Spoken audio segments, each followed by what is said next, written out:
Welcome to the John and Heidi Show podcast. John and Heidi.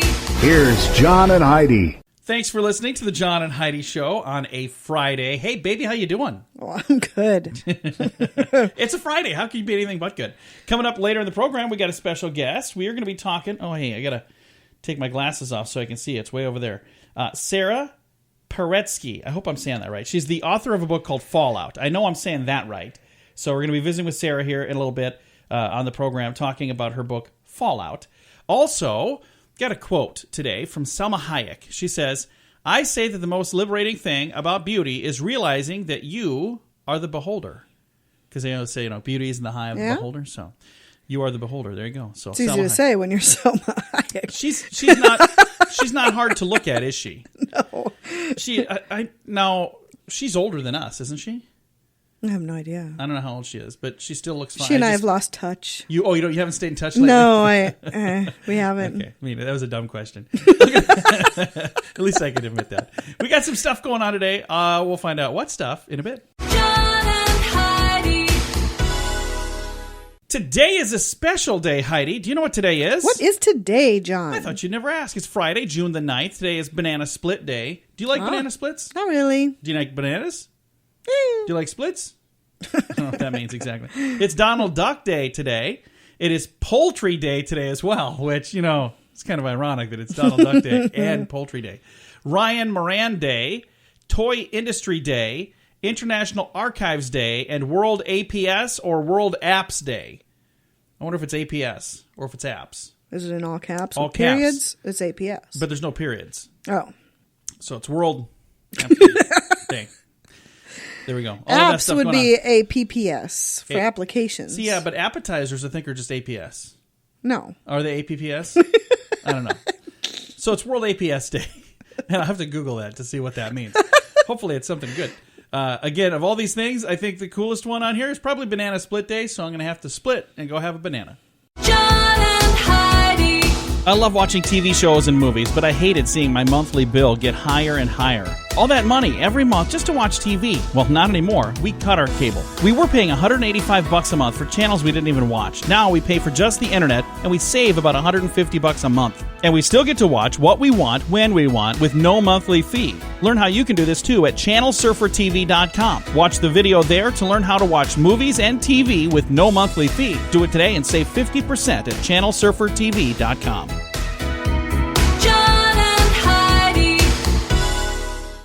You know it's true because you heard it on the radio. Just as women always suspected, men really do have selective hearing, Heidi. Oh, I know. Were you talking to me? A communications professor from the University of California, Davis, found that when a woman says something to a man, he interprets it to mean what it would mean if he said it. For instance, when a woman says, "It's getting late," men hear, "It's time to speed things up." To prevent confusion, the professor advises women to be more direct and blunt in their phrasing, and for men to maybe get over it once in a while and ask a question. So they're saying, don't be so stubborn. If you don't know what she's talking about, ask a question. Here's the thing. Isn't that different than what she was talking about, selective hearing? Yeah, that's not really I think those are two different things. Because there are times that you'll tell me that you told me something, but I didn't hear you tell me that you told me that. So then I don't know that you told me. So then later when you tell me, I say, I had no clue. And you said, I told you. I'm like, when did you tell me? Back when I told you. Remember this? Do you know what I'm talking about? To me, though, that example that they give. Yeah.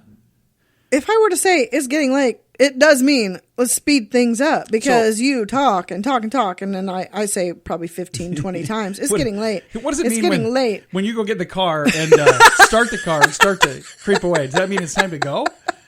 I've been taking that as a hint. It must be time to go. Heidi's already left. It was funny. We went to a restaurant just yesterday, and the young lady that is serving us, later we found out it was because they were changing staff, so she was leaving. But instead of coming over and saying, "Is everything okay? Did you guys need anything else?" She came over and she goes, "Here's your bill." And we were still eating. Do you need a box? She's like, "Do you need a box? Do you need a box for that?" I'm like, Can I take this for you? No. You done with that? No, I'm still halfway through. What are you talking about? And then later, because it did work out that we got it done before she left. But she came over and said, "Well, I'm sorry. It's time for me to leave, and there's somebody else coming in. I was just trying to get it all taken care of before I left." I was like, that makes sense. I thought the whole restaurant wanted us to leave. It was just you. All right, coming up in a moment, we've got your brain on drugs. This deal here, this whole selective hearing, I wasn't paying attention. But whatever it is, it's true because you heard it on the radio. John and Heidi. Each day at this time, we talk about people doing dumb things under the influence, but addiction is no laughing matter. If you or someone you know needs help, there's a toll-free number you can call. 1-800-438-0380. That's the Addiction Hope and Helpline. 1-800-438-0380. And this is your brain on drugs. A robber found asleep at the scene of the crime. We've actually talked about a couple of people who've done dumb things like this. But this one is your brain on drugs. It's not your moment of duh. This robber fell asleep because he broke into a home and decided to take some of the tablets that he found there, thinking it would calm his nerves. Well, they were sleeping tablets. He broke into a hospital pharmacy. That's where it was. The raider took 3 tablets from the hall, and then he passed out right there. He was arrested by police. The unidentified thief managed to slip into the pharmacy through the cooling system, which was undergoing maintenance work. The man was found by hospital employees, and then they alerted the police. So he didn't break into a home. I said that wrong. He broke into a hospital pharmacy and decided to take some of the stash that he had, thinking it was going to calm his nerves, and it knocked him out because they were sleeping pills. Kids, that's what happens when your brain is on drugs. John and Heidi. Now your moment of duh. New York City is where we head for Curtis Huggins and Adrian Huddleston and another 15-year-old accomplice. They broke into a local convenience store there and made off with 6 packages of lottery tickets. Apparently, having worked up an appetite, the trio made off with some Little Debbie cake snacks. It's hard to say. Little Debbie cake snacks. There we go. For some reason, I was trying to put snakes in there. They don't belong. So they took these little snacks, and the problem was they were eating those on the way home and discarding the wrappers on the ground. Oh, that wasn't very smart. Yeah, made it a little easier for the officers to just follow the trail of garbage, and they arrested the trio at an apartment complex. They say this was a combination of good police work and stupid criminals. They said they changed they were charged with burglary and grand theft, a grand larceny, and criminal mischief. Those were the ones they were charged with. So, how about littering? Shouldn't they got littering too? They should have, probably. That's what they got caught for. I don't mind them taking I don't blame them for taking the Little Debbie cakes. Are those are good? delicious. I haven't had one of those in a long time. Coming up here in a bit, we have your scoop of the day. That's on the way. John and Heidi. If you promised yourself you'd lose weight before you went to the beach, that's still within reach. Get some help from a cool pink drink. Try it free at pinkdrinkfree.com. This pink drink tastes great and can help you lose weight. 8 out of 10 Americans are overweight. If you're tired of being one of them, we'd love to help. People around the country are experiencing amazing results with this pink drink, and you can try it before you buy it at pinkdrinkfree.com. That's pinkdrinkfree.com. John and Heidi. Now your scoop of the day as we head to France. I already told Heidi about this. In France, a truck driver was unloading a Ferrari at a dealership, and a man wearing a suit, kind of claiming that he was a salesman, offered to drive it onto the lot. The delivery man didn't ask. He handed him the keys. The guy jumped in the Ferrari and just kept on driving. Turns out he did not work there. He was just a dude in a suit. So, a moral of the story is if you want a Ferrari, just hang out when they're delivering them and make sure you're wearing a suit. I'll park that for you. Yeah, I can move that for you. I cannot believe that they would just hand out the keys to whoever happens to be standing there. I bet that won't happen again. No, I'm pretty sure it won't. Pretty sure they sent out a memo on that one. From now on, an overworked policeman in Japan has some time off because, well, he stabbed himself in the stomach. Whoa. And he did this so he could get time off. The Oh, truth my came out. gosh. First, there was a murder investigation. They couldn't find any suspects matching the description. The 44-year-old stabbed himself because he was worn out by overtime and working weekends. Oh, my gosh. Tried to blame it on someone else, but he got caught. 44 years old, stabbed himself in the stomach a few times going, oh, hey, I need some time off now. Oh, my gosh. That is awful. That is. I mean, that's terrible. Kellogg's is closing several distribution centers. Going to be laying off 1,000 workers. That's kind of sad. That's very sad. That's not good. I like Kellogg's. So you're going to see like a giant tiger in the unemployment line What he could do if he's unemployed? It's probably not Voiceovers. the mascots. Yeah, there you go. They're great. Lindsay Lohan is launching her own line of jewelry. Okay. Because when I think of classy jewelry, first person that comes to mind. Honestly, I shouldn't say that because I know she's had kind of a troubled past. But I think she's actually doing a whole lot better now. So that's really a good thing. And I'm happy to hear that she's doing something positive. So yeah, that's awesome. Keep it on the straight and narrow, Lindsay. Newspaper circulation has dropped to a 77-year low. The lowest they've had in 77 years. And nobody's... Is this a shock to No, anybody? I don't think anybody's really surprised about that, except for the people that are still printing newspapers. They're like, why do we keep printing so many? Recent study seems to indicate attention deficit hyperactivity disorder is genetic, and that children with ADHD are twice as likely to have missing chromosomes than normal children. So they're saying if you have attention deficit disorder, what were they saying again? Mm-hmm. Oh, yeah, your kid might as well. And if your kids have it, you might have it, or something like that. A recent study says that if you eat high-fat meals, you can actually reverse the potential damage by exercising. Wait. You're telling me if I eat something that's fat, I eat a lot of fat, I can get rid of that fat by exercising? That's ridiculous. We had to do a study for this? I mean, what did you think these people were exercising for in the past? Does anybody get irritated by these things These studies, besides me? I think it's just ridiculous. But let's just keep going because right now I have to find out what the next one is.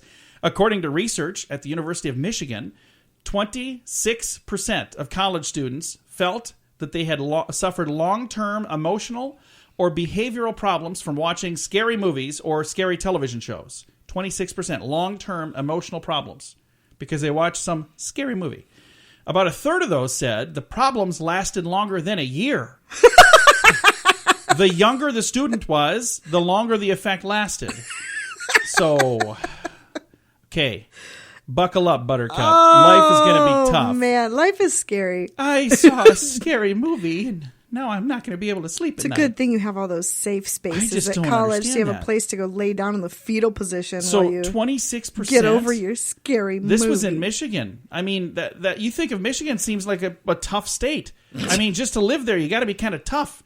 So 26% of the people at the Michigan. So Wow. what would it be in California? Sorry, California. I'm just saying. All right. Hey, Al Pacino has got a new gig. He's going to be taking the role of former Penn State coach Joe Paterno in an HBO movie about the Jerry Sandusky sexual abuse scandal that rocked the football world and the school. So that's going to be coming to the small screen. Is that what you'd say on HBO? I Sometime don't know. near you. Thanks, Al Pacino. Coming up, we've got a special guest on the John and Heidi Show. John and Heidi. How long's it been since you've been on vacation? Way too long. Well, we're going to Punta Cana this November for a cool event called 80s in the Sand. I'm so looking forward to just being able to relax during the day. All day, every day for 7 full days. And, as a bonus, get to hear some awesome music at night. You can also meet some 80s icons like Anthony Michael Hall, Andrew McCarthy, and many more. Get all the details at 80sinthesand.com. Use promo code RADIO to get a $200 immediate refund per person. That website again is 80sinthesand.com. John and Heidi. Thank you so much for listening to the John and Heidi Show. We got a special guest joining us today, Saraparetsky. She's the author of a new book called Fallout, and she's got some others as well. We're going to chat with her right now. She's a New York Times best-selling author. How are you doing today, Sarah? I don't even know yet. Well, we're excited to visit with you today. We've got a new book out here. This is a beautiful book, too, Fallout. First of all, how long did it take to put this little idea together? It had been germinating for a number of years, but from when I actually sat down to start on it to the end, about 18 months. And this is book number 20 as well. Yes, it's the 18th book in my series, my 20th novel, and what can I say? The past is getting longer than the future for me. Well, I think you've got a bright future ahead of you as well, Sarah. And now you're finished with Fallout. Is there another book in that series that you're working on now, or is there a different novel you're working on? What's next in the project for you? Thanks for asking. I'm in the middle of working on a new book in the series that'll look at some of the looting in archaeological sites in the Middle East and the way those artifacts are being sold to fund ISIS. Very cool. Now, when you're putting the books together and you're working on the storylines for this, how much research goes into each book? There's got to be quite a bit because you've got a lot of detail in these books. Yes, there's a massive amount of research, which is why I don't write quite as quickly as some of my fellow crime writers. But I do the research while I'm writing and then double back and see what else I need. And now the books that you have out right now, this is in a part of a series. This is the 18th book in that particular series. When did the very first book in that series come out, Sarah? That was in 1982. That was Indemnity Only, and it was really kind of a groundbreaking book. I was one of the first, maybe the first, to really create a strong, independent female investigator in crime fiction, and so VI was kind of a revolutionary figure. She still walks around with kind of a chip on her shoulder, I guess. Now, if I were talking to Sarah Paretsky from back in 1985, is that when you said the first one came out? 82, yeah. So if I was talking to Sarah from 1982 and I said, okay, we're going to do another interview coming up in 2017, and it'll be your 18th book on this series, do you think that Sarah would be surprised that there would be 17 more books and maybe even more coming after that? Or was that the plan when you were working on that very first one? Oh, my goodness, no. I was trying to see if I could actually write a book. I had no idea that I would be able to be doing what I'm doing today. And, of course, in 1982, I was in my early 30s. I couldn't imagine 2017. Isn't it crazy? Because now, I remember when I was a kid, 2017 sounded so far away. Well, now that's today, and it doesn't seem so far away. But the thing that's fun is as you look at the books and how they've evolved over the last 30 years, that you've been working on these, there's been quite an evolution of the character. There's been quite an evolution of the storylines. And I think you've got to be pretty darn proud of where you've come. You've been a New York Times bestselling author on a bunch of these books as well. So you've done quite well for yourself. As you look back at that very first one, are there any things along the way that you say, boy, I really wish I would have done this because it would have given me a little more freedom in the stories, or are you pretty happy with the storylines that you've had? It's a great question, John. The thing that I really regret is I was writing in the hard-boiled form, and I was very aware of the conventions of the form. So I made my detective an orphan, which was what they all were. They just wandered around without any families. And my big regret is that I did that. I wish I'd kept her parents alive, and that would have given me so much more to work with as the series progressed. But poor thing, there she was, orphaned by a stroke of my, in those days, pen. I wrote by longhand when I started. Oh, wow. Now, is that unusual? I think I've talked to a few other writers that used to do that, and some I think that still do write by longhand. Is that unusual, or is that pretty common? I think it's extremely unusual, but you've got to remember, I started back in the dark ages. Word processing was in its infancy. Well, and I had an old electric typewriter, so I wrote everything by hand and then retyped it into my typewriter. I am so thankful for computers and keyboards that are easy to use, and you go back and try to use an old manual typewriter, it takes a ton of strength in your wrist. Yeah, absolutely. Again, our guest today is Sarah Paretsky. She is the author of a new book called Fallout. She's a New York Times bestselling author of 19 previous novels as well, and of those, there's several of them that are all part of the same series.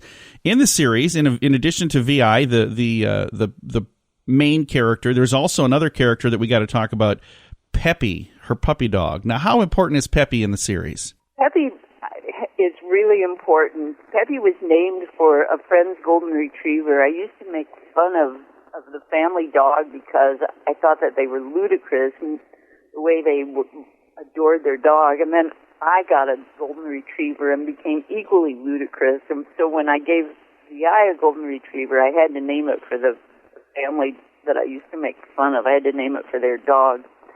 But Peppy has been really important, and she saved VI's life in the 5th book in the series. VI has to go on the road in Fallout. She goes back to my hometown, Lawrence, Kansas, and she plays a really key role in the story there. It will be a spoiler if I say what she does, but well, we won't do that then. Does it with all the nobility that we expect from our dogs.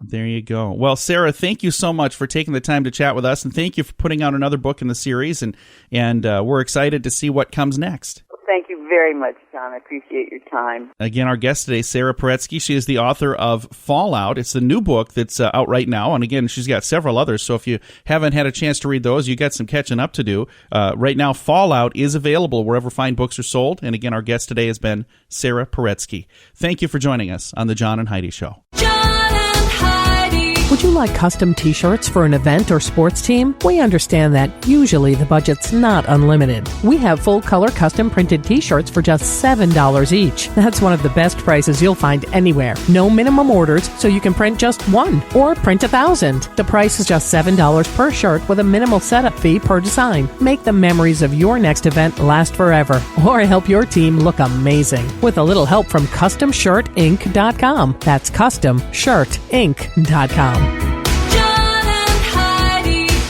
Fun fact for you, Heidi. What's that, John? The true identity of Batman's arch enemy, the Penguin, was Oswald Cobblepot. I knew that. Did you know that? I would have did never know guessed that. I did not know that. I thought it was Chester Copperpot, but he was on the Goonies. Fun fact for you, Heidi. What's that, John? It would take 517,571 $1 bills to cover a football field. Okay. So if you have $500,000, you're still $17,000 short. Fun fact for you, Heidi. What's that, John? An elephant's tooth can weigh as much as 12 pounds. That is What? Oh yeah, an elephant's tooth weighs like a football. What do you call it? A bowling ball. That is crazy. Yeah, bowling balls. In that. But there's 12-pound balls, so that'd be how much an elephant's tooth would weigh. But it makes sense. It's huge. Huh. There you go. Fun fact for you, Heidi. What's that, John? Pablo Picasso often paid for things by check because people would keep the check because his signature was more valuable than the check, and he got all of his stuff for free. That's awesome. We should start doing that. We should start using checks. Yeah, you write a check. But John Small, here, I'm going to hand that. I'm on the radio. Did you notice I signed No. this I myself? put a smiley face behind it. You might want to keep that. Might want to keep it. This fun fact brought to you by pinkdrinkfree.com. Not just another diet, it's a way of life. pinkdrinkfree.com. John and Heidi. If you promised yourself you'd lose weight before you went to the beach, that's still within reach. Get some help from a cool pink drink. Try it free at pinkdrinkfree.com. This pink drink tastes great and can help you lose weight. 8 out of 10 Americans are overweight. If you're tired of being one of them, we'd love to help. People around the country are experiencing amazing results with this pink drink, and you can try it before you buy it at pinkdrinkfree.com. That's pinkdrinkfree.com. John and Heidi. Hey, I'm actually kind of excited about this. Heidi's going to probably say it's stupid, but I think it's pretty cool. This August 21st, Americans will be experiencing the first total solar eclipse since 1979. I actually was talking to my grandmother about this the other day. Are you excited about it? No. No. She sure is. Well, Apparently, there is a place in, I think she said Kearney, Nebraska, Yeah. that is supposed to be the ideal place I know. to see it. I know out of somebody the whole who world. works for the Chamber of Commerce there, and they're making it a big deal. They're Oh, saying, yeah, like all the hotels are. well, they're saying this is the pretty best much place in sold America out. to see it. And here's the funny thing. We could say that here. Anybody could say that. no, they have a point, a certain Here's the point. thing. Can I finish reading the story and you'll understand how many people? It's Okay. anybody in this area. Kearney, Nebraska may be special, but I don't think it's so special for this. I think that they just said, hey, nobody else is claiming it, so let's claim it. And that was smart because Their hotels are sold out. it's full. Yeah. So 1979 was the last time we had one to touch the lower 48 states here. But unless you're in the path of totality, you'll only see a partial eclipse. An experience compared to standing next to the grill and only smelling the steak instead of tasting it for real. With that in mind, Women's Day magazine compiled a list of some of the best places to watch the phenomenon. It's a solar event. It's going to make its way from Oregon all the way down to South Carolina. And for whatever reason, Kearney, Nebraska is going, we're right in the middle, so we must be the best. But they have the entire list. And if you want to see if there's something near you, check it out at facebook.com/John and Heidi Show. And Laura, the one that's doing all of that in Kearney, I love you, and I think it's awesome that you're doing that. Well, maybe it is one of them out of this whole entire could be. area. Yeah, but like I just think it's really neat. And Laura Young is the one that so if you call there, you're saying, hey, I need a hotel room. Let me talk to Laura Young. John said you might have a hotel room for me. John said you could hook me up. Yeah, I get it. She probably can. I think the place is full. All right. Thanks for listening to the John and Heidi Show.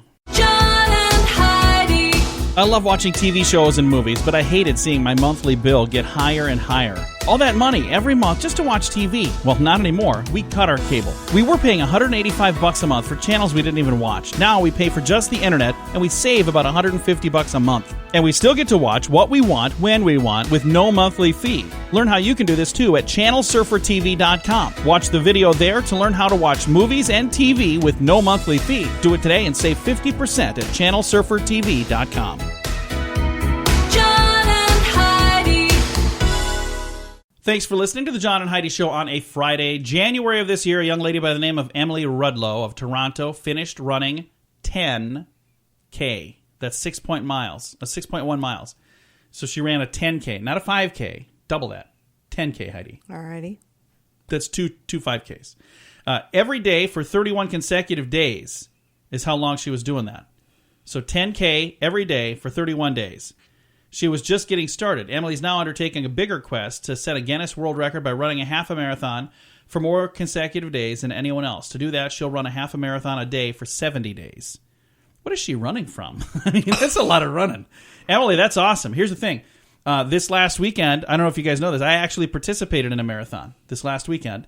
First time I've ever done that. My wife and I, we sat on the sofa and we watched Last Man Standing all weekend. It was like a marathon. It was, is that a different kind of marathon? That's a completely different kind of marathon. Well, maybe that's not quite as cool as hers then. It's a way cooler marathon. It was fun. I was almost winded by the time we got to the second season.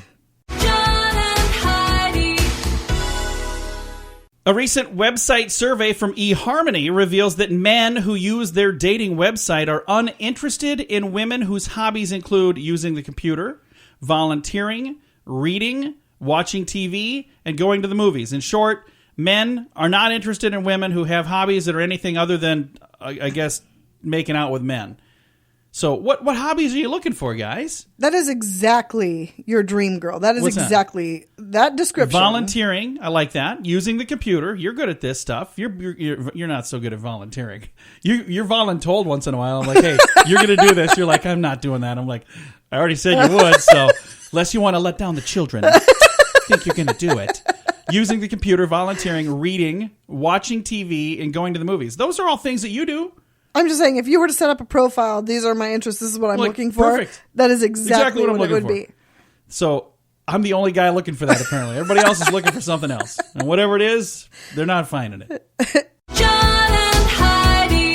How long's it been since you've been on vacation? Way too long. Well, we're going to Punta Cana this November for a cool event called 80s in the Sand. I'm so looking forward to just being able to relax during the day. All day, every day for 7 full days. And, as a bonus, get to hear some awesome music at night. You can also meet some 80s icons like Anthony Michael Hall, Andrew McCarthy, and many more. Get all the details at 80sinthesand.com. Use promo code RADIO to get a $200 immediate refund per person. That website again is 80sinthesand.com. John and Heidi. Have you tried a million bug bite prevention tricks and you just can't ditch the itch? Well, it could be because a lot of different insect repellent products are not really good. They're a bust. According to this story, it says there's a new study from the Journal of Insect Science. They compared mosquito repulsing powers. So that's actually a fun way of saying how much the mosquitoes hate it. Mosquito repulsing powers of a variety of sprays and wearable devices. They even used a sonic repeller and a citronella candle. The verdict? Nothing at all measured up to spray-on products containing DEET. So if you have that, or oil of lemon eucalyptus, also known as PMD, or P-menthane-3,8-diol, whatever that is. Wearables may not protect a large area of your body, and some gadgets use their inferior active ingredient, including citronella and geranol. The study co-author Stacy Rodriguez says, to make sure you're protected, you're going to want to have 20 to 25% DEET or 30% oil of lemon eucalyptus. Or here's what I do. Just don't go outside. Honestly, here's the thing. I really don't get bit by mosquitoes. Like maybe You really don't. I get bit all the time. I get like 2 mosquito bites a year, and then the mosquitoes say, that dude doesn't taste good, so stay away from him. And I don't know what it is, but whatever it is, I guess I'm not going to complain. I think maybe it's because I stink. That's probably what it is. Because they're like, oh, man, it is so hot out here. They're like, why are you so sweaty? Have you been running a marathon? I'm like, oh, I was on the couch all day. But so I have no clue why mosquitoes don't like me, but they just don't. I remember reading one time they said if you eat bananas, it keeps mosquitoes away. But I don't really eat bananas, so I don't think that's it. If it is, maybe I should eat some bananas, and I wouldn't even get those 2 bites every year. Coming up, we do have some good news to share. That is on the way on The John and Heidi Show. John and Heidi. This portion of The John and Heidi Show is brought to you by The John and Heidi Show. That sounds kind of funny, but it's true. Go to your local radio station and ask them to start carrying The John and Heidi Show. Here's the best part. They can carry the show for free. They play a couple commercials, but it doesn't cost them anything every month. So if you know a radio station that could use a little bit of help, send them our way. Send them to johnandheidishow.com. Again, johnandheidishow.com. We would love to do a radio program in your community. Then you could listen to the podcast and listen to us on the radio. John and Heidi. We always try to wrap things up around here with some good news, and I think this is good news, Heidi. Okay. Do you think it's good news? I'm sure it is, if Okay, you yeah. say it is. Well, just checking to see if you're even paying attention. I'm over there. listening. You're doing something else. You're going through you're planning our daughter's birthday party right now, aren't you? A little bit. Yeah, I see what you're... Can you wait 2 minutes? Sure. Okay, thank you so much. A Florida man has taken upon himself to restore a Tampa graveyard and its veterans' headstones, though he's never served in the military. Andrew Lumish, he's 46 himself. He spent a little free time scrubbing and cleaning soldiers' gravestones, some dating back to the Civil War. The El Union Italiana ceremony, known as the Good Cemeterian, I can't say that right. Good Cemeterian? Does that sound right? Anyway, Lumish found the headstones while pursuing his passion for photography. Samaritan? And it's not Samaritan. It says like Cemeterian. Huh. Cemeterian. Yeah, Cemeterian, yeah. Yeah, Okay. so it's like the Good Samaritan, but it's Cemeterian. So I don't know. It's a play on words, maybe. I have no clue. suppose. Anyway, he was out snapping some photos, and he thought they were beautiful, but then he was really bothered by the amount of dirt and mold and mildew that had overtaken That's them. really So sweet. he said, while I'm out here, I'm going to start cleaning all this stuff up. That's really sweet. It's really neat. I remember when I was a kid, there was somebody who had, there were some kids, some college students that went to a graveyard just outside of town. It was like, it wasn't a populated graveyard. It was a really old one from like 100 years ago. And there was a tombstone there with my name on it because it was an ancestor of mine named John Small. And they had stolen it, this tombstone, and they took it to the college.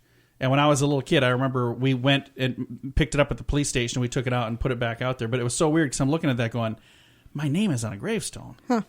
But it was like from 100 years ago.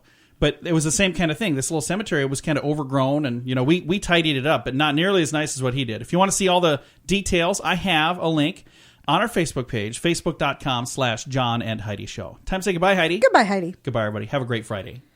Time now for the bonus break on the John and Heidi Show podcast. John and Heidi. Thank you so much for listening to the John and Heidi Show. We've got a special guest joining us right now, Leo Griffin, and he is with Active 5. It is a gym that you can fit in your pocket. What does that mean, Leo? Tell me a little bit about this. Thank you, John. So Active 5 is a whole new kind of device. It is a smart exercise device that pairs with your smartphone and allows you to get a full-body muscle workout that is one of the most effective workouts you'll get in just 5 minutes. And yep, it fits in your pocket. So it's a pretty neat thing. And I'm looking at this right now. I'm on your website, active5.com, and it's a neat looking thing. Kind of almost looks like a little clamshell, almost, doesn't it? Yeah, that's right. It's I've heard people talk about it as it's like a slightly odd-shaped hockey puck. Oh, yeah. So it will fit very neatly in the palm of your hand, and it's designed to be very robust and durable, really portable. You can carry it with you anywhere. I have one in my pocket, pretty much all the time, and you can pull it out. Pair it with your smartphone, use our app, and work out pretty much anywhere. Now, the way this works, it's paired with a smartphone, so the device itself, it doesn't look like it's heavy. So usually when you're thinking about, a gym and fitness, you're lifting some heavy weights. Well, this doesn't look heavy. So how does it work? Is it like a resistance type of thing? Yeah, it is resistance. That's right. It's So all of our exercises are based on something called isometrics. And isometrics are it's been practiced for thousands of years, but scientists have relatively recently discovered that they're an incredibly effective form of muscle exercise. And so isometrics are a static muscle exercise. So a classic isometric exercise is the plank, where your muscles are fully engaged, but you are pushing against a static object, which is the floor, and using your body weight. So all of our exercises are based on isometrics, and the app will coach you through over 60 different isometric exercises.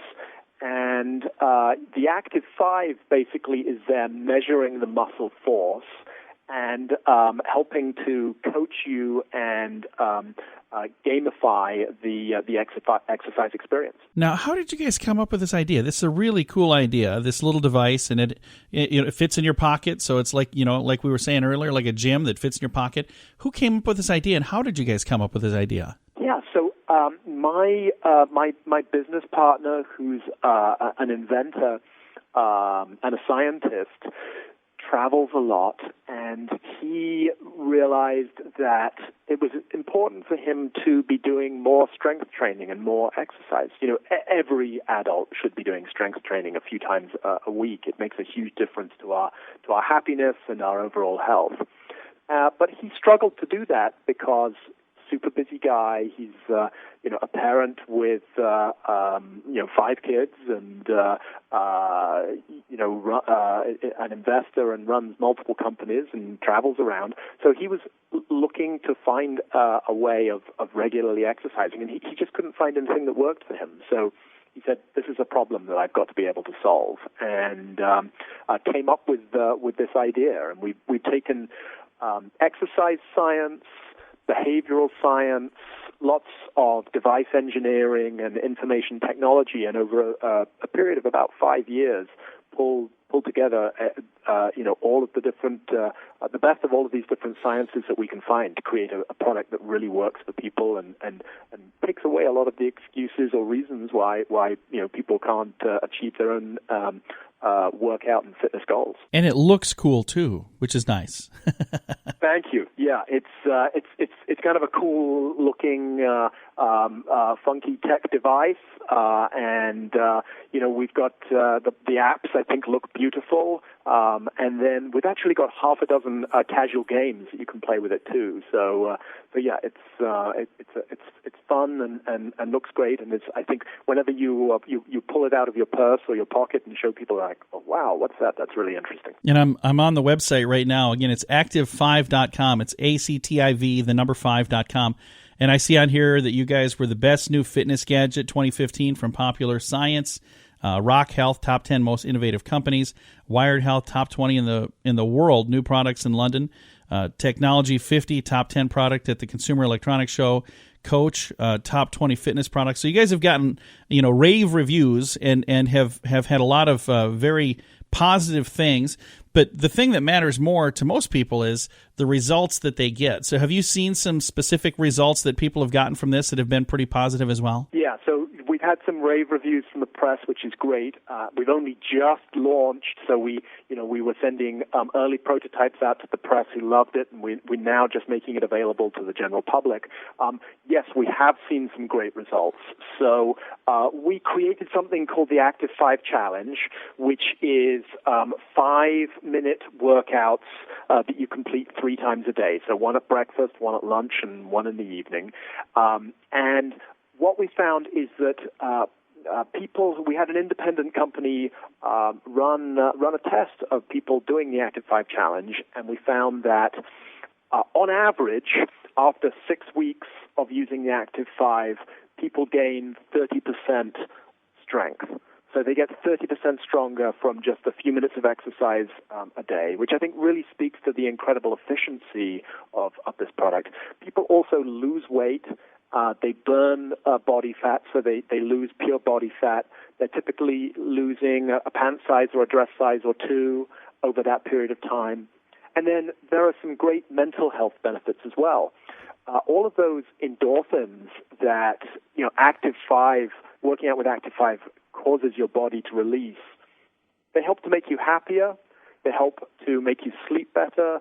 We had people who needed less coffee. They were able to concentrate better. They were able to, they were actually more productive at work. So so we've proven that Active 5 has great physical benefits in terms of making you stronger, making you leaner and slimmer, and making you happier and more productive. So we're pretty pleased with those. So all the bosses listening should say, "Hey, let's load up on these for the office," right? Yeah, absolutely. So of course we use them in our office, and we actually designed workouts that you can do at your desk. We talk about being able to exercise anywhere. We have workouts that you can do in a coach class seat on a plane. And so you can get believe it or not, you can get a full body workout sitting at your desk using Active 5. So you can even work out in an airplane seat, you said? Yeah, absolutely. So it'd be like getting all the benefits of being dragged off a United flight without all the embarrassment. I'm sorry. Too soon? Exactly. I love that. Now, again, the product is called Active 5, ACTIV, then the number 5.com is the website. If people go on here, I'm looking to see, it looks like they can buy it right through this website. Is that correct? Yeah, that's right. You can buy it on the website. We're also available on Amazon and starting to roll out to retail stores. As I say, this is something brand new. So if you buy one, you'll have bragging rights amongst your friends, no doubt. Very cool. Well, thank you again for taking some time to chat with us about this. My pleasure, John. I really appreciate it and love the show. Thank you for having me as a guest. Yeah, definitely. And we're going to be giving away an Active 5. We've got it on our Facebook page. If you'd like to sign up, facebook.com/John and Heidi Show, and you'll sign up on there. We're going to make somebody a lucky winner. So when they win this, they just then download an app to make it work with the device that we're going to be giving them. Is that right? Yeah, so there's an app for both Android and Apple phones and tablets. So you do need to have a smart device, either a tablet or a phone. So there's a coaching app, and then there are about 6 casual games which come with it for free. So you can pilot a spaceship using your muscle force and be working out while you're actually playing a game. Nice. Well, that's really cool. Leo, thank you again, and thank you guys for sending us one to give away. I think that's going to be a lot of fun, and we're excited to whoever wins that, you're going to have to let us know how it goes. I think that's really cool. Absolutely. Thanks so much, John. It's really been a pleasure chatting with you, and looking forward to hearing who wins the giveaway. Absolutely. Again, Leo Griffin, and he is with Active 5, the tiny gym that fits in your pocket. And again, active5.com is the website. It's ACTIV, then the number 5, so active5.com. Thanks for listening to The John and Heidi Show.